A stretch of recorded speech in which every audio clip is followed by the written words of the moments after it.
Hi everyone, welcome back to this channel. In this video, I will show you how to get the rainbow luck achievement badge in Heartopia. This method is actually pretty simple, but it also depends on a bit of luck, and the badge will look like this. And first, make sure you already have a rainbow bouquet. You can get this item during Rainbow Weather's events, where rainbow bubbles appear around the map, and then just pop the bubbles to collect the bouquet like this.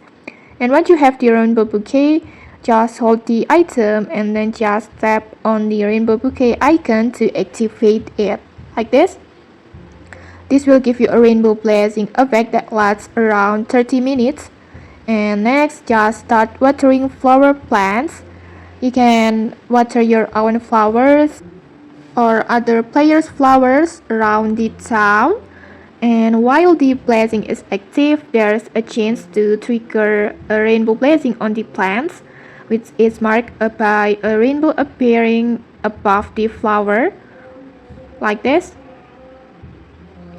And to unlock rainbow luck badge, you need to trigger 2 rainbow blazings at the same time, like this. And once that happens, the achievement badge will unlock automatically like this. But just keep in mind, this is completely random, so sometimes you may need to water many flowers around town before it triggers twice. So just keep watering every garden you find until you finally get those 2 rainbow blessings. And okay, that's it. If you found this helpful, don't forget to like, comment, and subscribe for more tutorials. Thanks for watching and see you!